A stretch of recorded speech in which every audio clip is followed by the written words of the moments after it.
an introduction. Okay, it's the 11th day of December 2025. Calvin Castine at the Clinton County Historical Association Museum. 2 weeks before Christmas. Have you hung your stocking yet?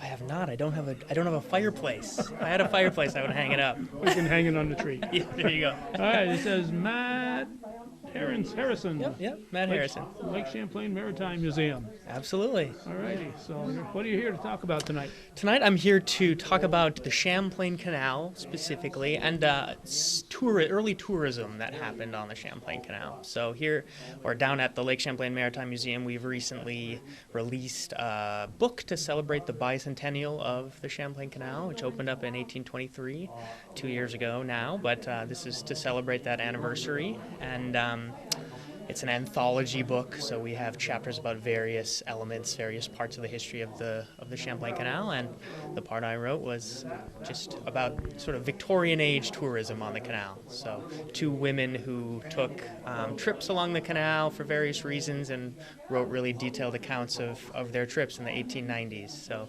really interesting stories, and I'm looking forward to talking about them. Okay, and where did that canal run? I won't say where it started because Absolutely. where it starts for me might be the end for you. So Definitely. Yep. So the Champlain Canal connects the southern end of Lake Champlain, of course, the town of Whitehall, New York, down to the Albany area, technically Waterford, New York. It was expanded larger into larger versions of the canal at various points in the 19th century, and the current iteration of our canal is the Barge Canal, which incorporates like a good part of the Hudson River. So pretty much the same as the original 200-year-old canal, but just a little bit different, a little bit bigger. So still operational, part of the New York State canal system, sort of a smaller sister canal to the Erie Canal. yeah, I knew a guy named Russell LaFountain who lived in Champlain and worked on tugboats and absolutely. stuff right up into the 90s, probably 80s, at least into the 80s. For sure. Yeah. Now you say it connected the bottom part of the lake, but when you're connecting the bottom part of the lake, you're connecting the top part too, Really? you know. Yeah. Really, it's the upper lake, isn't it? The lake flowing north toward the St. Lawrence. Right. Right. You connected all of Lake Champlain, but it Absolutely. connected down below is where the connection took place. Definitely. Yes. Yep. We recently did a little anniversary tour of the Rutland Railroad, which was the Northern Railroad back in 1850. Sure. So this was an era, you're talking 23, you're talking 1850, Yeah. you're talking an era that really helped develop this whole North Country, because transportation, if we had to walk everywhere we're going right today, Certainly. it'd be a long haul. Certainly, it let commodities flow to markets where they could make more money, but it also let people come much more easily into the valley. And that's kind of what my chapter has the most to do with. Once the Champlain Valley became a notable place to come for recreation and for tourism, those rail networks were the main way people got here. But some of them, kind of an adventurous group, would use the canal for tourism purposes. So that was what I was able to focus on for this project. Yeah, and then of course when the railroad became more and more popular, the canal became less and less Absolutely. needed. Yep, absolutely. So, Part of the story too. part of evolution. Definitely. That's what happened, yeah. Definitely. Yeah. So, as somebody who has grown up and lived all my life in Champlain, in the northern tier, there were canal boats made in the village of Champlain, as you're probably aware. Certainly, yeah. And, so that whole northern tier is connected to this, so I'm sure a whole lot of people up and down the way are going to find this very interesting. Yeah, I hope so. Lake Champlain, it's both big and small at the same time. So I can know a lot about a certain part of the lake and less about this part, but also it's also closely connected. That's really fun to be able to come up and give a talk in a place where I don't live myself. So, but I can relate. So, Right. yeah, All right. Excellent. Anything else we should know? Because you're going to get into all this shortly. Anything else before that? We'll get into it, I think. All right, Sounds so great. So they can find you at the the Maritime Museum? Yep, Lake Champlain Maritime Museum. My name's Matt Harrison. I manage the sailing programs that we have at the museum, but I also get to be involved in a lot of the research projects and the exhibit redesigns and projects like this book. So great place to work because it's so holistic. Yeah, and you've got so many interesting displays there and things like the Lois McClure and other things Sure. that have been around and stuff. It's just Absolutely, yeah. And sadly to note, we say the Lois McClure, she recently passed away. She did. Yes. Indeed. So Yeah, yes, she I did. didn't realize that it was actually named for a person who was. Yeah, yeah, yep. Burlingtonian Lois McClure. Yep. Gave a good amount of money in the early 2000s to build that boat. Yep, Yeah. for sure. Yep, a great era on the lake. So, All right, so certainly. we're looking forward to this. Thanks, All right. Calvin. Appreciate Thanks, Matt. Thank you. I am meeting this young man for the first time too. His name is Matt Harrison. And all I know about him is that he's affiliated or volunteers or works at the Lake Champlain Maritime Museum in Besa Harbor, Vermont. If you've never been there, you should go sometime. If you check out our Valcor, our Battle of Valcor exhibit downstairs, the Maritime Museum had a very big part in giving us a lot of the stuff the information that's in there. So we're very good friends, very good. We are. Yes, so thank you everybody for coming on this chilly night and Matt, take it away. Excellent. Thank you so much, Jerry. Thank you. And let me just say thanks right away to everybody at CCHA. This is really the first event that we've done at the Maritime Museum about our new book, so really happy to be able to do it up here in Plattsburgh. This is my first time here. I hope I have some time to look around, and if I don't, I will get back up here soon to do that. Green dot. Excellent. Perfect. I'll do my best to project. If it's hard to hear, just feel free to jump in and say at any point, and I'll get a little bit louder. So the talk I'm about to give, this is in honor of the Champlain Canal's bicentennial. So down at the Maritime Museum, the last couple of years we have happily just completed a project, this anthology book right here, which I can in fact show you the physical copy of. This is our effort to celebrate the 200th anniversary of the Champlain Canal, a piece of infrastructure which really ties into a lot of the stuff that we interpret down at the Lake Champlain Maritime Museum. Excuse me. I have a... Matt, Yeah. can you speak up a little bit? I'll do my best, absolutely. Okay, thank Just you. a little bit, Appreciate it. all right. So I want to make these books available for anybody who wants to purchase them as soon as we have them in hand, which we don't right this second. But I have a sign-up sheet that I'll pass around at the end, and anybody who's interested in purchasing one of these books in January when I have them at the museum, I'll get in touch with you about that. So, but that's what this talk is really in honor of. It's our new book, The Champlain Canal, 200 Years of Change. This is an anthology, so there's a number of chapters, which I'll talk about in a moment. But I need to also thank the Champlain Valley National Heritage Partnership for helping make this book possible. I'm going to jump ahead a couple of slides here, just to tell you a bit more about the book. So you can see in our anthology, it includes a chapter on just the kind of core background construction of the canal in the 19th century. So the canal was completed in 1823. I'm going to talk a whole bunch more about the history of the canal specifically in a moment. But we have a chapter from Brad Utter, who's a historian or an archivist at the New York State Museum. We have a couple of archaeology-related chapters from writers at the Maritime Museum. One on sort of the landscape and the physical remains of the canal. And then one on the canal boats, which are obviously one of the things that we really study a lot at the Maritime Museum.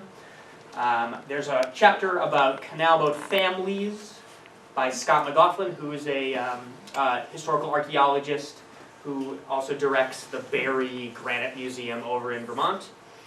There's a chapter that I'm going to talk about today on tourism and recreation in the early days of tourism on the canal.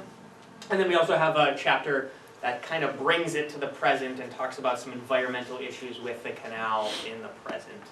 And that's by Meg Modley and Ryan Mitchell, who are with the Basin Program. Now I'm going to go back a slide again and just talk a little bit more about myself before I jump into the history. So I did not grow up in the Champlain Valley. I grew up in Minnesota, but I became really passionate about maritime history as a kid on the Great Lakes. And I came here to work at the Maritime Museum about a decade ago. largely in order to work on this vessel, which maybe some of you recognize. This is the Lois McClure replica of sailing canal boat, Champlain sailing canal boat, that was built partially through the Maritime Museum in Burlington, launched in 2004, went on summer voyages across the canal system pretty much every summer that it lived on Lake Champlain. Hundreds of thousands of visitors, a really awesome project that I felt super, super lucky to be able to participate in for, like, I think the last 5 voyages it went on, I was on board this. So on this side, this is us at Willsboro in 2019. There you can see like a cool shot of Lois on a canal, on one of the canals. Obviously the big difference is that we had our little tugboat that always pushed us around in the modern day rather than the horse or mule that would have pulled these boats in the 1800s. And I'll get a little more into that for those of you who don't know quite as much about canal history. But a great project. It taught me a whole bunch about the canals, having known very little about them before I came here. And it kind of hooked me into the Champlain Valley where I've lived ever since. So I direct the sailing programs at the Lake Champlain Maritime Museum. I'm lucky enough to do a lot of historical research and writing and exhibit work, and then I also, as some of my other jobs, I'm a licensed mariner and I captain charter boats out of Burlington. So I'll spend a lot of time on Lake Champlain talking about the history, thinking about the history. So, all right. So Champlain Canal. Let's get a really basic history of the Champlain Canal. Like I mentioned, built 1823. It's kind of like a smaller sister canal to the Erie, the famous Erie Canal. I'll show you some geography in a minute. But for us up in the Champlain Valley, the Champlain Canal is the canal that created, the identity and the development of the cities in the Champlain Valley, much more so than the Erie did. Most of the history focuses on the Erie Canal because it's the big one that brought people out west. It's kind of sprouted all of these brand new cities. Champlain Canal was kind of connecting a place that already had locations. Obviously, Montreal is up north, New York City is down south, but it doesn't get focused on as much as the Erie. And so a big part of this anniversary and this project was trying to shed a little bit more light and tell some new stories about our Champlain Canal. You can see does this have like a little laser thing on it? No. Maybe. Anyway, this picture, nice shot of what the canal looked like running through, I think that's the Waterford area. You've got Whitehall, which is the town at the northern end of the Champlain Canal, as I'm sure many of you know. And then, canal boats loaded up with lumber alongside. There'll be a lot more pictures that you'll see. I also have some slides that have some quotes and text, and I'll read some quotes off my slide. But just know, I'll read anything I put on the screen as well. Okay, so geographically, very apparent that the location of both the Erie Canal and the Champlain Canal, obvious to people going all the way back to the 18th century. These are the kind of natural routes that people would have been traveling even before these two pieces of infrastructure were constructed. It's sort of the lowland valley between the mountain ranges, following the major riverways. The Mohawk River, obviously the beginning of the Erie Canal going west, and then the upper Hudson, and it's technically the upper Lake Champlain, but the southern end of Lake Champlain in the Whitehall area, very naturally, easily connected by water. And that was noticed by people going back even to the middle of the 1700s. People were talking about building these canals for decades and decades before they actually managed to do it. Obviously the New York State eventually, after a couple of failed efforts, stepped forward to fund these projects as a huge state infrastructure project, some of the earliest of those kinds of projects in the United States. Brad Utter's chapter in the book talks a lot about this particular phase of the history, the construction of the canal. You can see this is a zoomed in profile of the route of the Champlain Canal. So you got Waterford down here, the Mohawk River coming up, that's actually west, this is north. The canal followed the upper Hudson until it got to like the Glens Falls, Fort Edward area, when it turned into a canal that brought it along the kind of swampy area that we all drive through when we're going between Whitehall and like Fort Anne. So it's very familiar. It's very similar today to the way it was even in 1823, at least geographically and environmentally. It looks probably pretty similar. Very big impact right away. You know, instantly you had people selling the water power of the canal that had been, you know, run through the existing town of Waterford, existing city of Albany, and then Whitehall. All the cities in between benefited from the canal very quickly. And the biggest benefit was seen on the waters, really, of Lake Champlain, where lake traffic just increased in a huge way very, very quickly. Went from just being like a handful of merchant vessels that were going between the points on Lake Champlain to all of a sudden hundreds of these canal boats that could suddenly take cargo through the canal all the way down to New York City, eventually out toward Buffalo into the Great Lakes. So just the connection of the lake and the physical commodities of the lake down to the Hudson Valley was what made this such a big, impactful project. Again, lots more really good history on that in some of those other chapters. The canal itself, so it was so successful so quickly that this also applies to the Erie. They were very quickly trying to expand the size. They wanted more boats because there was so much stuff to move so quickly. And so the Champlain Canal was expanded 3 total times. You can see this is the original, 90 feet by like 15 feet. Expanded it in the 1850s to just a little bit bigger. Expanded it again in the 1870s to slightly bigger, but you know, meaningfully larger. And then the 1916 barge canal expansion, which is the canal that we have currently still today operating, obviously much, much, much larger in the like modern industrial kind of design. But then these are called the prisms. You can see how those expanded for each phase. It got wider, it got deeper, allowed larger boats to pass through the locks. These are the diagrams of what the lock sizes are on the canal in these different eras. So just another sign of the success of this piece of infrastructure, particularly in the first like 30 years before railroads really took off, which we'll talk a little bit more about. But let's see. All right, you can see, I'm managing 2 screens here. A little bit more about the locks and where they would have been in these different phases of the canal. You can see this is the first iteration of the canal has about 20 locks on the Champlain Canal. This little finger that leads north is the Glens Falls Feeder Canal. In order to maintain the usability of these canals, you needed enough water in them. And the water is naturally coming down off the highlands around, like surrounding the canal. So they would often build these feeder canals just to supply enough water to keep the canal running throughout the summer.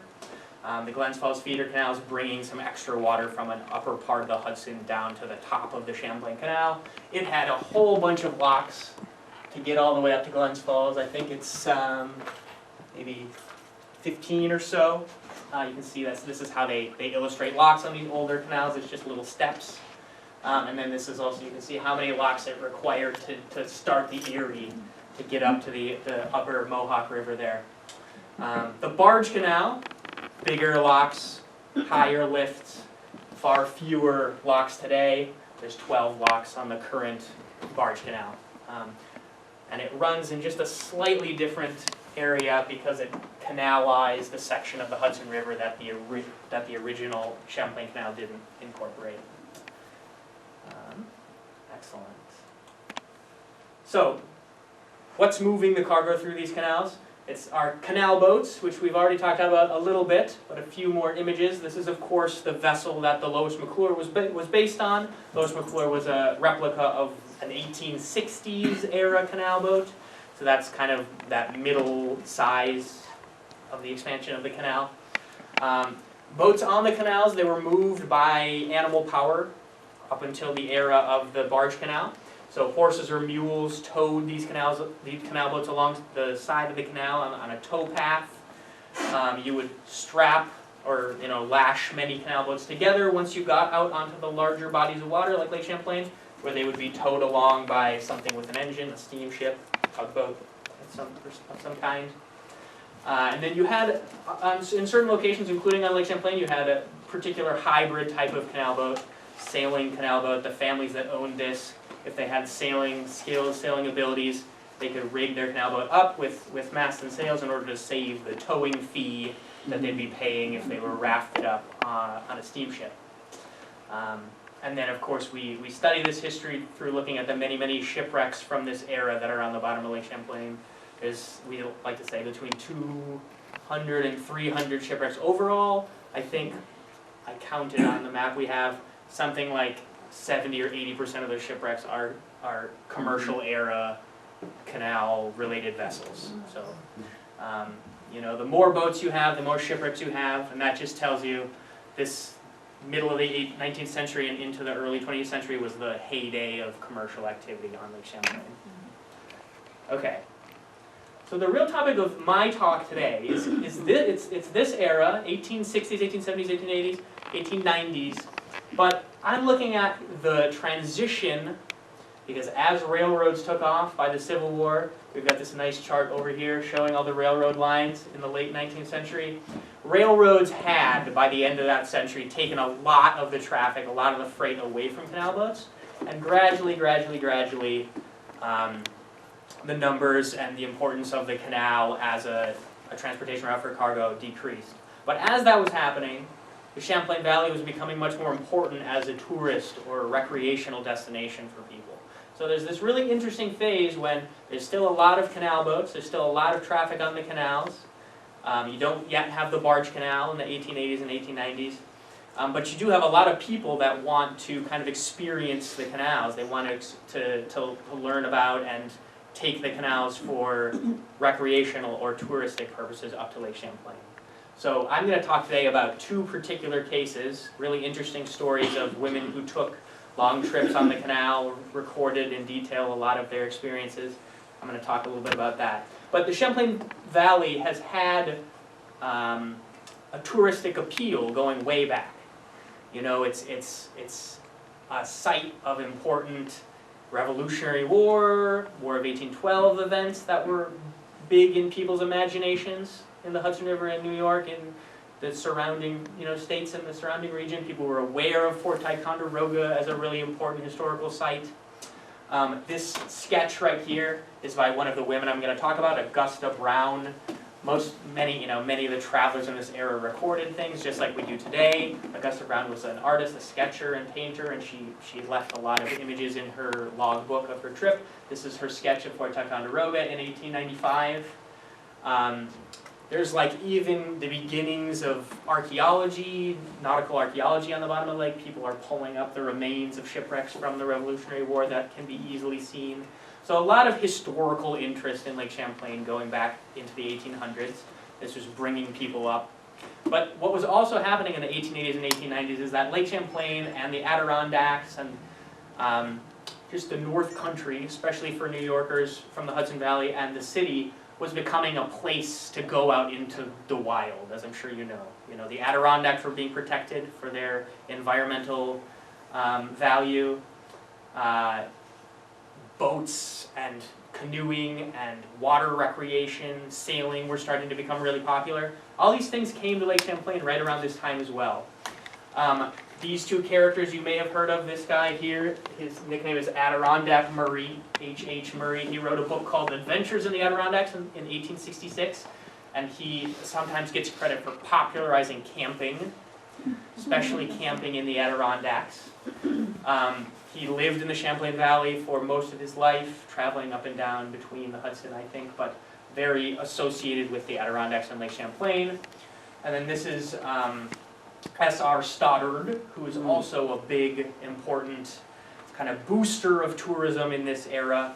He designed this map that's on the wall right back here, also a very well-known photographer of the era, an artist. This is his little personal seal that he drew for himself. It has him riding on a camera with his hat flying off. He has a big quill, and he's chasing a bug that's also like a money sign, like a sack of money. So just really interesting Gilded Age, Victorian era writers and tourism enthusiasts were making this place popular in the 1890s. This is, you know, the decades just after the Civil War, when you had many, many people who had spent 3-4 years camping in tents during that war, and when the war ended, many of them were eager to do that in less a military type way, I think. Okay, so this was, again, an era when the canal existed and was very important, but it was not as important for freight carrying and for passenger travel as what we see here, the railroads of the region, and then also the steamships of the region. So this is the age of steam, of course, railroads and steamships, the primary way that people were traveling through the valley at this time. This map with the red lines is a map that was produced by the Lake Champlain Transportation Company. Interesting thing about that map is that it's showing you the connections that you take by railroad to connect with their steamship lines. So, you know, this is an era when the railroads were all powerful. In a lot of cases, they had acquired the steamship lines in various ways. They were selling them off, they were trading, they were part of the steam transportation system of that era. So for the most part, tourists who were coming to the Champlain Valley were coming by rail and by steamship. The steamships were luxurious kind of experiences for the most part in and of themselves, as we know on Lake Champlain. The palace steamships, they're sometimes called. People would come just to ride the steamships and look at the scenery, think about the history, you know, travel between place to place. Those who weren't as intrepid were women that we're about to talk about a little bit, but quite flexible travel, you know, all sorts of timetables like we would have. It's obviously slower than modern travel, but people could bring a lot of their cargo. They were coming to stay longer than we typically come to stay places. The steamships and railroads were pretty well equipped for people to bring even like boats along with them. So we have a lot of examples of people who are coming to canoe or to kayak in the Adirondacks, and they would bring a boat with them, easily loaded onto these steamships. And these two characters, part of their job was to tell everyone how to get to the valley, right? They were producing like the early tourist pamphlets, the guides as to who to hire, which routes to take, depending on where you were going and what you were bringing. All right. The other thing I want to talk about before we get into the two women is this is also an era when the relationship between people and boats and the maritime world was changing really, really quickly. So basically in the lifetimes of people in the 19th century, you had a complete switch from sailing vessels being the primary mode of transportation on water to steamships and steam-powered or motor-powered vessels becoming completely, you know, dominant. And so you really quickly in this era, across the whole entire world, you can see this kind of maritime nostalgia for sailboats and for old maritime culture becoming very important. I think you see that a lot in all of the travelers who come in this era to Lake Champlain. And so a couple of quotes from our two travelers, which I'll read really quickly. So Snedeker, Florence Snedeker, who I'll introduce in a minute, is one of our travelers. 1892, she wrote, "Great, empty, silent lake. In the days before railroads, it used to be alive with dockyards, ships, sailors. Now, as we went speeding northward, we saw but one other sail, that of the lazy ferry scow laden with meditative cows." So you can see, you know, she's imagining just an earlier, couple decades earlier, when there would have been so many more sailboats on the lake. And then Augusta Brown writes an interesting little piece about canals here, which I'll read. So as she's traveling along the canal in 1895, "Looking out in this shadowy, unreal-looking place, we could imagine our forefathers in Hudson's time as they came up this same river, not knowing what lay beyond, and walking up on the morrow, expecting to find some northwest passage or a broader, fairer sea than any they had yet sailed upon. But alas, 'twas only a canal." So, big nostalgic kind of thing happening with travelers who are coming via water onto Lake Champlain. That's kind of a big part of the story here. Okay. So, I'll introduce our first traveler. So this is Augusta Woodruff Brown, born in 1840, and she died in 1937. This always kind of blows my mind a little bit. So Augusta Brown's father was born in 1790. And his daughter died in 1937. Just that feels hard to imagine to me, but that is real. So Augusta Brown, she came from a kind of an eccentric family from down near New York City, Connecticut, and then New York City.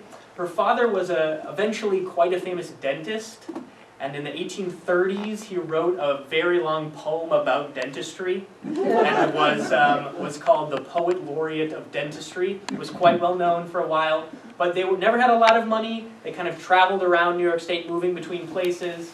Big family. Augusta Brown, I think, had like 4 sisters and 2 brothers, and most of the sisters, most of the women in this family were teachers. Augusta Brown never married, but she spent like her whole life, even into the 20th century, doing a lot of traveling between family members' houses. She took care of houses, she took care of sick people, she taught a lot of the children in her extended family the basics of, you know, the things that would have been taught in this late 19th century. But she also did a lot of recreational travel herself. And so in 1895, she and a group of 3 friends, women friends, they took a kind of an ambitious trip. I'll just read the first paragraph of her journal. So she writes, "To pass away in a novel fashion a few weeks of the summer, a party of 4 impecunious women made up an excursion to Quebec and Montreal. Cars and steamboats would have been dusty, hot, and fatiguing, and their speed prevented a full and perfect enjoyment of the scenery en route. So there was no other way but to get some good-natured canal boat captain to take them along." So really interesting that this was something that you could do in the 1870s, 1880s, 1890s. You could just pay a canal boat captain from New York City to take you on board and to bring you up whatever route that they were going to be sailing. You know, these were working canal boats. It's not like they would abandon their cargo. They would just take on some extra human cargo that would also be paying for what would probably have been a pretty cheap trip up to Lake Champlain at this time. This word I had to look up, but impecunious actually means not having that much money. So the travelers of this era are kind of interesting. We a lot of times think of this early era of tourism up to the Adirondacks, like to the great camps of the Adirondacks, as like a really upper class type of activity. But there was a lot of middle class kind of travel happening in this era too, and this is a good example of that. Obviously really well-educated women, but they're middle class women, you know, they just have the time and the interest to make these kinds of trips. So I mentioned Augusta Brown, she's an artist. You can see there's a little sketch of the bow of her boat. The boat she was on was called the W.B. Burris, I believe. She sketches a whole bunch of little things. The steersman, like one of the posts that they would be tying lines onto. But she also pays a ton of attention to just the physical layout of the canal boats of this era. So she mentions in a lot of cases the different things that the canal boat family was doing to keep her and her friends comfortable. So they made a lot of these kind of temporary awnings for the 4 traveling women. She sketches like the awning that they have for the steersman on the stern of the vessel. But just in general, she's always paying attention to the like living space of the canal boat. So one of the things that makes these canal boats really interesting, of course, is that they are working boats, typically owned by one family, making their living transporting cargo on their boat. Which means they have cargo space, but they also have like a living space, like a cabin for the entire family. There's an interesting mix in this era between like family life and commercial life happening on the canal boats. And what Augusta Brown's account shows us is that these boats could also really easily make an extra bit of money turning themselves into like tourist vessels. And it's definitely clear that they were doing this. So Brown and her friends spent lots of time moving between different canal boats while they were on their trip. You could quite easily get off the boat, walk on the side, explore the area, and then catch back up with the line of boats when you wanted to get back on. They met many of the families that were living and working on the boats around the one that they had hired out. So it was certainly like a normal thing for them to be there. I'll read a couple interesting little tidbits here. One of the most amusing parts of this account, so she gives all her friends little nicknames. We know who the women who'd made this trip are, but in her journal she gave them nicknames to like make them anonymous. She wrote, one of the women was called Snorum. Snorum began a lively flirtation with the captain of a neighboring boat and never lost an opportunity to cheer him up, as he was a lonely widower. He once told her he reminded him of his first wife. Whether he'd been blessed with a second wife, we did not know. Funny little anecdotes. Definitely like an interesting group of characters here on this trip. You can see, Yep. More sketches. So here's her sketch of Split Rock, which is down near the Maritime Museum, my little section of Lake Champlain here. Really interesting sketch of what it would have looked like to be in one of these canal tows. This is actually, she's drawing this when they're on the Hudson, but it would have looked just the same on Lake Champlain. So possibly hundreds of canal boats all strapped, lashed together, being towed by one or maybe a couple steam-powered boats up at the front. But the full trip that Augusta Brown and her friends made, they got on the boat down at New York City. They took the whole length of the Hudson up onto the canal, through the length of Lake Champlain, where they stopped a few times, and then they spent a couple of weeks. Their boat took them all the way to Montreal, and then they caught another boat to Quebec City, and they were up there for a couple of weeks. And then they returned and actually caught back up with the Bullis and took that all the way down back to New York to finish their trip over the course of like about a month. So part of what made this possible in this era was, just like I was describing, the ability of these canal boats to be family spaces. All four of these women very comfortably could just get on board these boats, take a trip, not feel like that was out of place at all. And that's because boats in general, but especially these Champlain Canal boats in this era, they were spaces of domesticity, very important in the Victorian era. This sort of ability for women and families to exist in this working space made it a pretty interesting and unique type of tourism at this time, I think. I'll just read, this is from another, lots of people were noticing this and writing about it in the 1860s, 70s, 80s. This is from a Harper's Weekly magazine, another guy who took a trip on a canal boat, but he just notes how clean, organized, like homely, domestic the canal boats were, which is very unusual for a boat to be described that way. So William Riding writes, "The mistress of the most commodious house could not have found fault with the arrangements, and it seemed a matter for wonder that such tidiness should be possible within limits so narrow. Apart from the larger room, there was a galley in excellent order and 2 sleeping berths, one of which was assigned for the use of the expedition." So, you know, just really important part of this story is boats moving from a space that was just kind of a male working space to spaces that women could easily do a trip like this in this era. I'm trying to find, so there's also a really good quote. Okay, if we go back, Brown's tow, at a certain point it stopped and assembled as like a huge kind of city. The canal boat tow that she and her friends were on stopped right in Willsboro Bay on their trip north and sat there as kind of like a floating city, which they did sometimes. And she has a really interesting quote about that. So she wrote, "So there we lay in a conglomerate mass, a community of boats, a canal town, no less than 150 souls with their homes about them, all sorts and conditions of men, women, and children, from the free and independent excursionist, the aristocratic canal boat owner and captain, the cunning baby in arms, and the coal heaver on the flat open boat."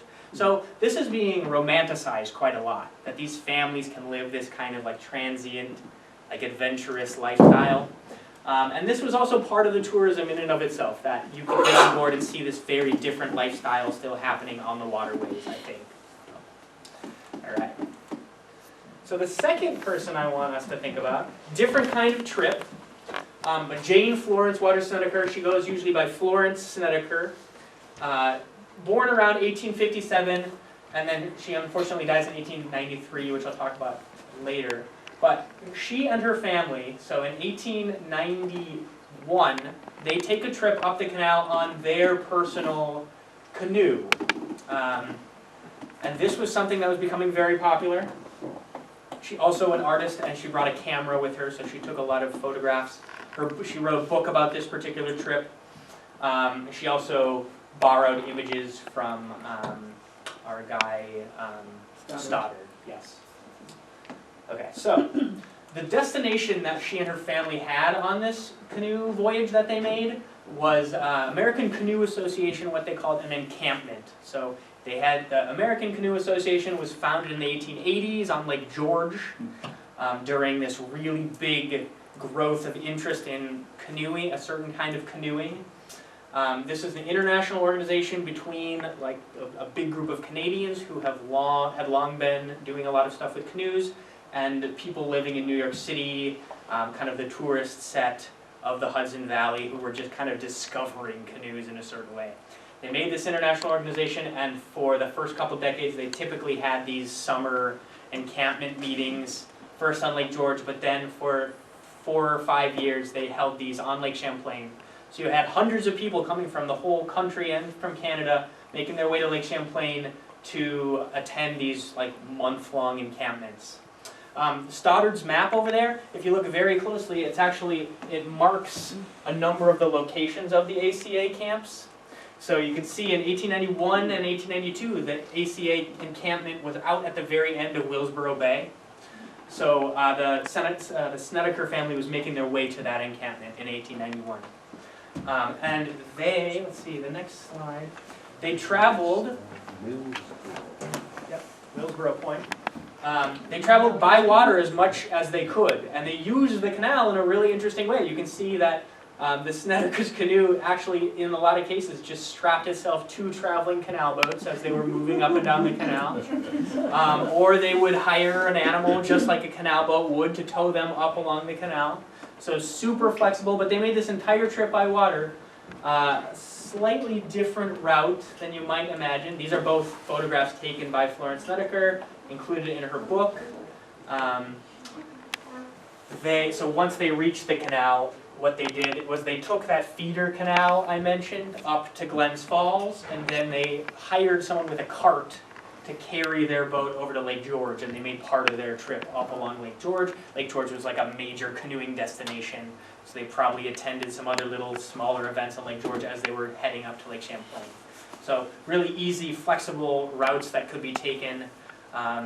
You know, her book, Snedeker's book, was partially also to tell people how to do this kind of a trip. So she had done it herself. She could suggest things. She could recommend routes. She could recommend what to pack.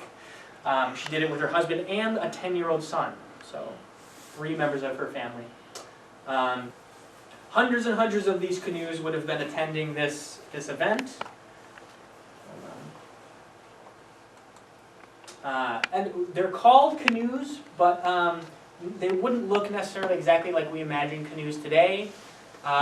This design right here, that was referred to as a MacGregor. So a British or Scottish gentleman, John MacGregor, in the 1860s, he had written this very popular book about the trip that he had taken.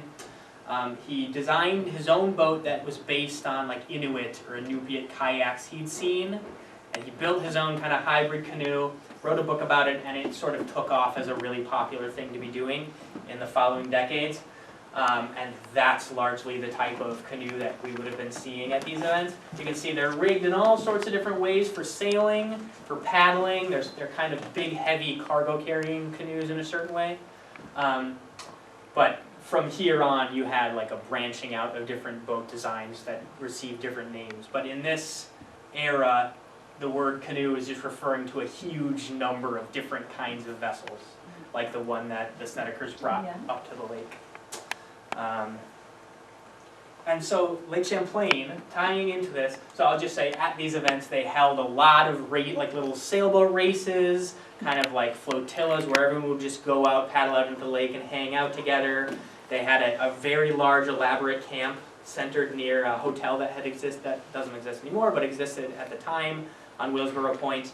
A whole camp just for women, a camp for like single men, a camp for families, hundreds of people, and they were typically there for like a couple weeks at a time. The American Canoe Associations, it was, let's see, I missed a picture. They really encouraged people to do trips like the Snedekers did, like to try to make their way completely on their own on the water with their canoes, but for the most part people would have been taking their canoes onto steamboats, onto railroads to make it to this event. So there were some select groups like the Snedekers who traveled all the way from, there's a group that came from Ohio by water with their own canoes, there were groups that came from Canada, so really interesting. But this is partially because Lake Champlain, here we have Murray again, it was being sold as an amazing place to come and go boating in this time. So we talked about how Murray had written that book in the 1860s and popularized camping. He also wrote a later book that was just about Lake Champlain and its value as a yachting ground or a yachting area. So he was trying to convince people that Lake Champlain was, you know, both beautiful but also a lot safer than sailing your boat in the ocean, which I think some canal boat captains probably maybe would have disagreed with. But Murray also helped to found the first yacht club on Lake Champlain, so LCYC, the Lake Champlain Yacht Club, which is in Burlington. This is their original pier. He was one of the founders of that institution, which still exists. And he suggested that they sail this particular type of sailboat, which is called a Sharpie. That picture is of a Sharpie that we have at the Maritime Museum, which was built by an Addison County, Vermont boat builder named Douglas Brooks. But that's the type of boat that they would have been sailing, you know, competitively in this late 19th century context out of this yacht club. A number of other yacht clubs sprouted up in the following decades. But all of this is related to the canal because none of these yachts would have, like the bigger boats, some boats you could build on the lake. We all know lots and lots of boat building happening on Lake Champlain. But these books were typically written for people from the Hudson Valley, from Connecticut, from farther south who were going to bring big boats to go sailing on the lake. And the canal was like an essential part of that picture. So the fact that you could have people sail your boat up onto Lake Champlain was a major appeal in this book. Let's see. So, part of the other reason that this era of tourism can arrive on the canals in this era, connecting Lake Champlain, is because the canals themselves started to be imagined differently. So, Erie Canal, Champlain Canal, built in the 1820s, but pretty quickly those became very busy, kind of somewhat dangerous spaces in the imagination of people. Canalers, canal boatmen were thought of as kind of like a rough and tumble, like sometimes crime-ridden areas. Canals themselves were very industrialized spaces, not really welcoming a lot of times to tourists in the early part of their existence, which makes sense. Also, you have them as the vectors of things like disease. So very famously, the 1832 cholera epidemic, which was very, very severe,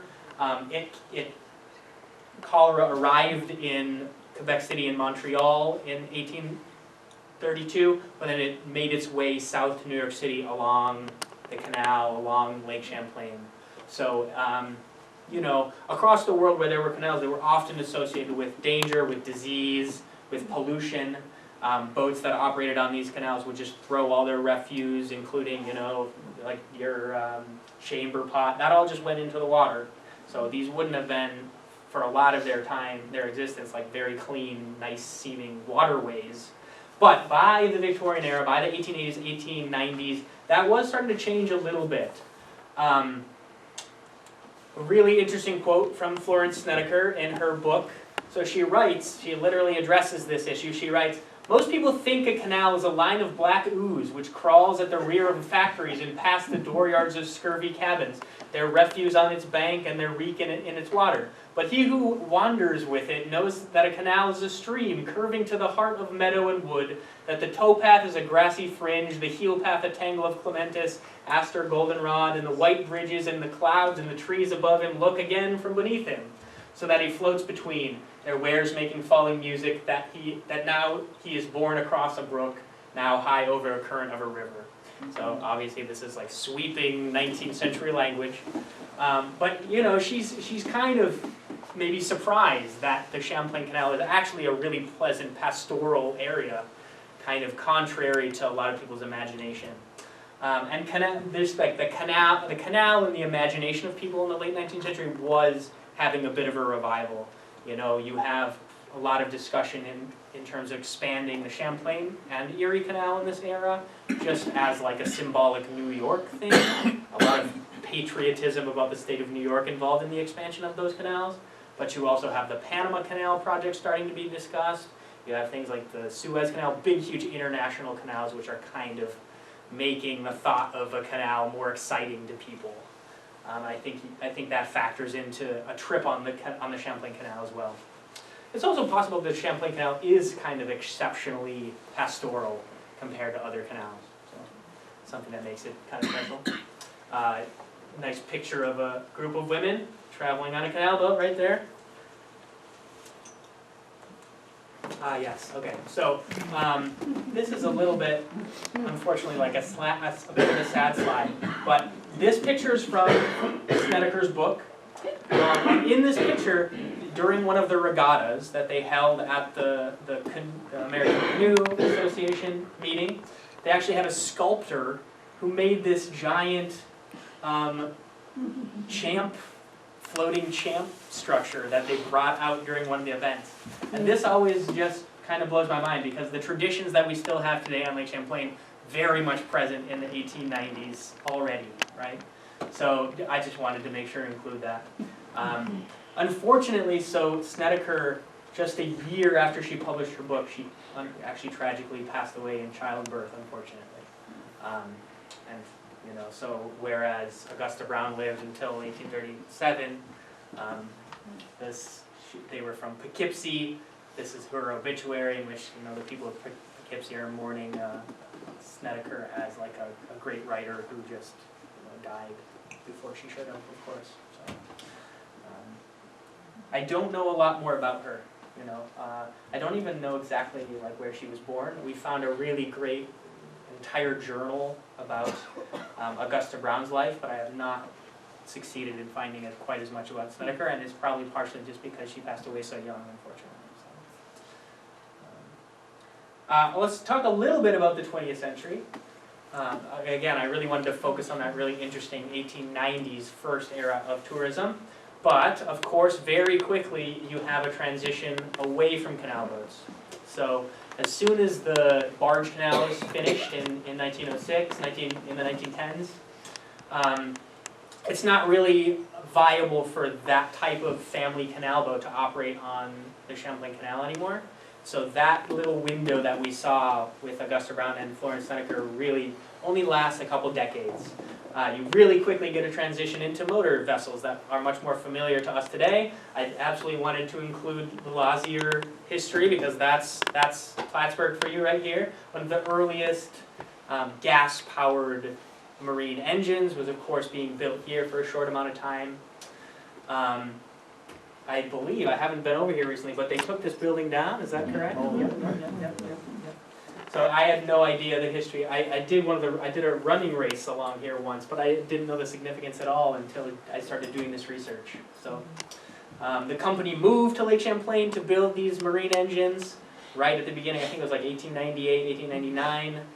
They built the marine engines for a couple of years before they transitioned to automobiles, as I think probably some people know, since we have so much of the history right there on the wall. But they built a very nice like motor yacht in the very beginning of their marine era, and that is one of the earliest motor vessels to do a trip up the Champlain Canal while they were moving their operations here to Plattsburgh. So interesting fact. I believe they moved back to the Midwest to build cars. I can't remember exactly. Yeah. The winters were too harsh, from what I understand, for like year-round marine activity. As workers want to be unionized. There you go. There's probably more to it. Absolutely. Another interesting thing about this era of canal travel. Lots and lots of accounts of boats that would make annual trips up the canal just to do the summer cruising that we see today still, 1950s newspaper I found talking about like the first decades of the 20th century, talking about 150, 200 boats a season would be coming up to spend their summers on Lake Champlain in that era. Very similar really to what we have today still.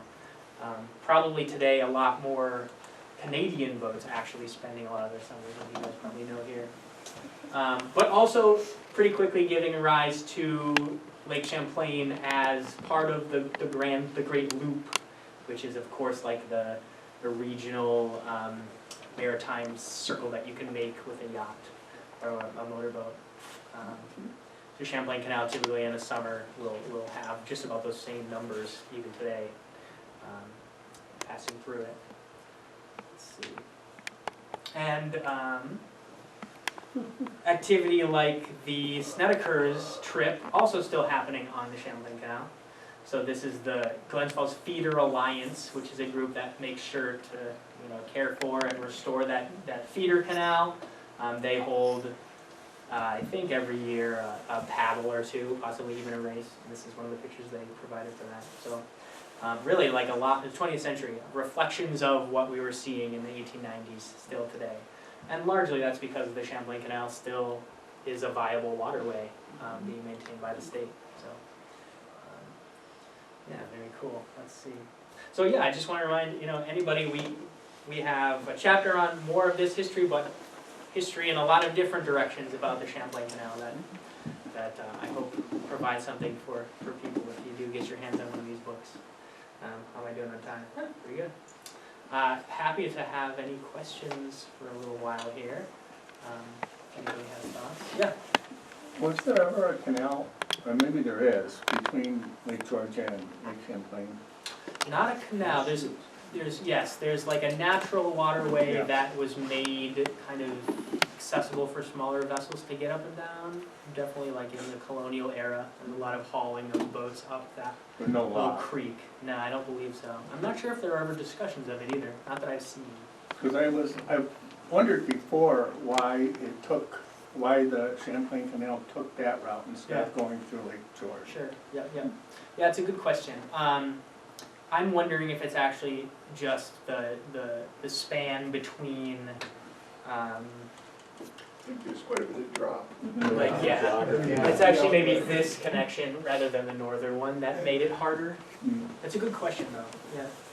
The northern end of Lake George is really complicated, and there is quite a drop. Sure. I think it was in 1843 that Chambly-Richelieu Canal was Sure. completed. Absolutely. And I was wondering if that brought traffic down from Montreal, and that was also partly responsible for the so-called French contribution to the cholera that would be Definitely. For sure. plaguing the lake into the 40s. Definitely. So that element is something I absolutely wanted to get more into. If only I spoke French, I think I could have gotten Probably deeper not into said. that. No, unfortunately. And I'm sure that it played a part. I'm sure that there was French-Canadian tourism down in some early period, especially because you see so much, activity on the lake from Canadian boat owners and visitors today. I'm pretty convinced that there'd be a similar relationship there. I just didn't have time to get into that angle quite as much. So there were a lot of things in this book that would have been great to be able to learn more about. But yeah, certainly that canal from a economic standpoint very important in terms of getting lumber from Canada down to build up Burlington. Yeah. What was the seasons for the canal? When did it open? Yeah. When did it close? Probably fairly similar to today. So they're as soon as it starts getting cold, November, probably late October, they would have been starting to think about shutting the canal down. It might seasonally change depending on if you get a really early frost or something. So something like that. This ice in, ice out kind of thing. So definitely for the in the height of the commercial era, they wanted to get as much time on both ends of the season as they could, and so it wasn't like set or anything. They were just playing it by ear based on the weather, I believe. So, first of all, a little plug for the shop. The Stoddard map that's on the wall, we have it for sale in our shop. So, just in case anybody'd like a copy of it. Great map. Second of all, the Lois McClure came to Rouse's Point twice, once during the quadricentennial and one other time. And Calvin Castine is a historian for the town of Champlain. They used to make canal boats there. But when the Lois McClure came, we had a lady, I think it was Mrs. Chevalier, whose family had lived on a canal boat that came and talked to the people. Do you remember that? Yeah. Was it Mrs. Chevalier? Can't remember. Yeah. So, so we have a, real connection. Fascinating. It's just at the very end of the era when that could have been possible, which is very cool. You didn't tape her by any chance? I can't remember. Yeah. Calvin's got thousands and thousands of Tens- programs, Tens so of thousands. I'm sure if he has one, we'll probably see it tomorrow. Absolutely. And this young man sitting right here is a Lozier expert. Yeah? Yes. That's He's the yours? one that put that. By the way, in. when they tore the boathouse down, Yeah. I photographed the interior. They let me in, so I preserved all the pictures, which will be going on display soon. Excellent. Yeah, so if you'd like more information I would. or, or pictures, you know, Dick Soper is the one, yeah, Definitely. so. Yeah. Now, in the 1870s, again, Smith Reed of Plattsburgh was almost responsible for pushing the railroad from Plattsburgh down south. Okay. And that led to, again, the demise of a lot of canal boat operators. I wonder, you know, if they were romanticized because they were losers, because they didn't have the political power that Smith Reed did, and that they were really fighting for their existence against, you know, I think that's a great Money, question, right. yeah. I think this is an era when a lot of the travelers who would have been doing these, they weren't quite ready to look down on money. You know, like I think they were respected for how hard they were working, absolutely. And that they were novel. I feel like in the documents I've seen, it's definitely about, you know, their lifestyles being novel and kind of antiquated, and like they were living a life that most people didn't live anymore. You know, like they were, it was kind of like a consciousness that they were like kind of in the end of an industry, but that they were still living these like very appropriate domestic kind of arranged lives. I think a lot of the travelers were just interested in that element for sure. Whether there was like a fight against the interests that were changing that lifestyle, I don't recall seeing a lot about that. It's not, it doesn't necessarily mean it wasn't the case, you know? were they all Yankees? You know, again, who are these canal boat operators? It varied a lot. Some were Yankees, some were certainly Canadian, like had connections to Canada, French-Canadian, a lot of French-Canadian canalers. People who had experience in like whaling and ocean-going maritime industries who realized that those were just extremely dangerous and hard jobs, and that they could have more freedom and more safety running a canal boat. We have some examples of people who you know were previous like ocean-going mariners who settled into canals. In fact, if you read in one of the chapters of Moby Dick, Melville really talks about and celebrates the canals and the canalers as unique and like people who should be celebrated. So I think, again, you know, that's all the way back to the 1830s, 1840s. There was like a consciousness of the canals as a unique and interesting industry throughout the 19th century, I think. But they weren't really spaces for tourism until a little bit later, I would say. Well, what did, I'm sorry. Yeah, whatever. Did you have a question? Well, in your research, were there any Lake Champlain sheltered places, ports, harbors, where the canal boats would tend to winter over at? Yeah, I think that is the case. I think that anywhere there would be a basin, like a good industrial basin, so I think that may well have happened in Plattsburgh. It happened probably in Burlington because the breakwater was there. But then really like good natural, Willsboro Point, where they had stopped, I think was also a popular overwintering location. I wouldn't be surprised if, you know, I don't think there were a lot of rules about where you could and couldn't keep your boats. And if there's thousands of canal boats operating on the lake, I'm guessing they were tucked up in all sorts of different places many winters, you know. Just from a practical standpoint, in my experience with helping manage a canal boat, you know, we would keep the Lois McClure in Basin Harbor there, very sheltered little basin, every winter, you know, and it was fairly convenient and sheltered. I think they would have done pretty much exactly the same thing. Yeah, well, the only thing that comes to mind is, you know, some years there is some pretty considerable icing Oh, yeah. built up on the lake, so you'd have to wonder.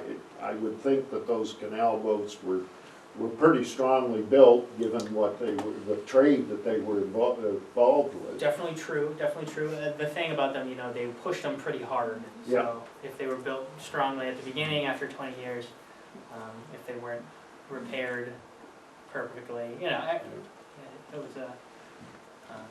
Did the families overwinter on the boats? Some did and some didn't. So some would have farms on land, especially like in the Champlain Valley, you would have a lot of families who operated canal boats during the season and then returned to wherever their family was based on the lake. But you also had some families that were permanently on the boats, definitely, varied, yeah. You said there's 200 to 300 wrecks in Lake Champlain, and I wonder, are these mapped out, and are they protected by federal or state law today? Yep, good question. Yep, so they're all, I think all shipwrecks that are in the United States waters are protected by various federal laws of, you know, protecting maritime heritage.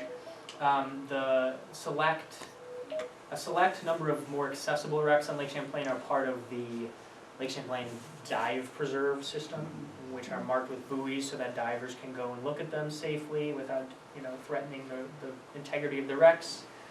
They are, you know, you can go and look at these wrecks if you know where they are. It's not like they're illegal to go to or anything. But certainly, like, taking things off of them, all of that has been legislated into, you know, unacceptability. But yes, there are, to answer the first part of the question, they are all mapped out. A full, like, bathymetric lake survey was done over 20, 30 years, partially through the Maritime Museum to try to find them all. We still find things every year, you know, it's not like they were all located or anything, but, yeah. Can I ask about barges? Yeah. When did the barges start and how do they influence this and when did they stop? Because I remember as a kid seeing barges go down the lake, but you don't see that anymore. Yeah, so the barges that you're probably thinking of are they're the common cargo moving vessel of the barge canal era. You know, so the barge canal, those huge canals that could have fit, those locks could fit like 8 canal boats of the 19th century in them or something like that. Those were designed for big motor barges. Like if you've ever heard of a boat called the Day Peck and Paw, which is a huge, like the final stage of the big metal canal boat, motorized freight boat built actually in Duluth, Minnesota. There were oil tankers. Yeah, oil tankers. Yeah, when I was a kid, For sure. Yeah, that's so, why you had these oil absolutely. farms in Plattsburgh and other places. That's how they brought the jet fuel to the base. Totally, and the bases were the main destination that were driving that like the final phase of commercial activity on the barge canal. It was moving that oil up to the bases in the valley for sure. And so some barges were being pushed, I assume, by like tugboats, and some barges were actually like boats of their own right, like this Day Peck and Paw. Those would have been designed specifically for that canal to fit through the locks of that barge canal era. In fact, those boats were so big that there were only, I think on the Erie Canal, there was only 2 or 3 places that the Day Peck and Paw could turn around. So of 360 some miles. So yeah, it's very similar to the 19th century canal era, just industrialized, bigger, motorized metal vessels. So that type of barge activity, you know, continued until the oil I industry. think the interstate helped to put an end to that. Definitely, Yeah. definitely the interstate. Yeah. Yeah. We call canal boats like the tractor trailers of the 19th century, but the tractor trailers of the highways obviously did become the primary, so much faster, more flexible, you can deliver the things directly to where it's going much more easily. Except for things like oil, which it's a huge capacity, and they have the facilities on the lake to move it where it needed to go, so that lasted. I know I read a lot about when Rouse's Point was an international port. Sure. And they would have these canal boats and the barges there and like a lot of different boats. Yeah. There, and a lot of them were made in Champlain, so it's always fascinating, with all these boats that kind of faded in and faded out and we're there and we're Totally. changed and. Absolutely.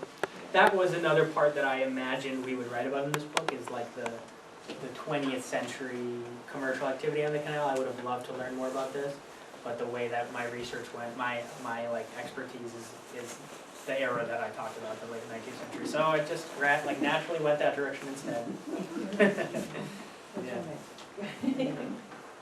Excellent. Well, thanks. Another question? This is a maritime museum question. Yeah. About, is the Philadelphia ever gonna get back in the water? I don't know the answer. I would love for it to be in the water. I have you know. One of my favorite experiences on Lake Champlain was, there was one year I had left the boat in too long, and it was probably, might have been early November, late October, and I was taking the boat down to Brew Dock, and going by Valcor, the Philadelphia was in the bay. Wow.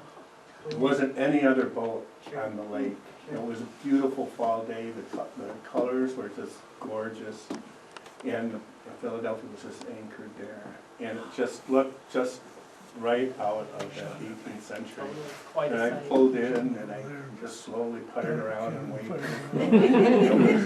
It was just so memorable.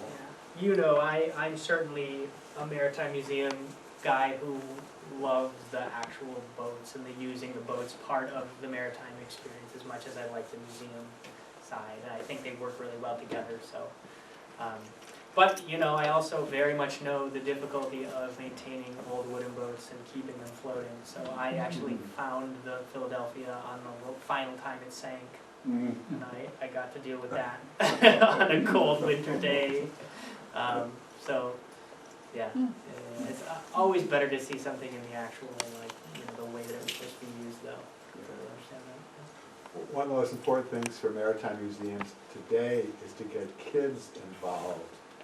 And the big museums are trying to do that, but I'm wondering what Lake Champlain Maritime Museum is doing. Perhaps it could use canal boats, and again, as a device to get little kids Totally. interested in history For and sure. maritime. So works. absolutely, that was one of the big missions of the Lois McClure project, and we brought tons of school classes on board the canal boat whenever we traveled with it. But at the museum today, we do a lot of, so I managed the summer camps there for years.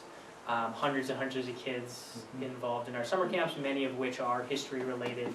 I run and manage a little fleet of sailing dinghies that we built, so teaching sailing, but again, everything I do is oriented around the history of the lake too, so you know, that's what got, I was a kid when I got interested in all of this, and I certainly try to pass that down.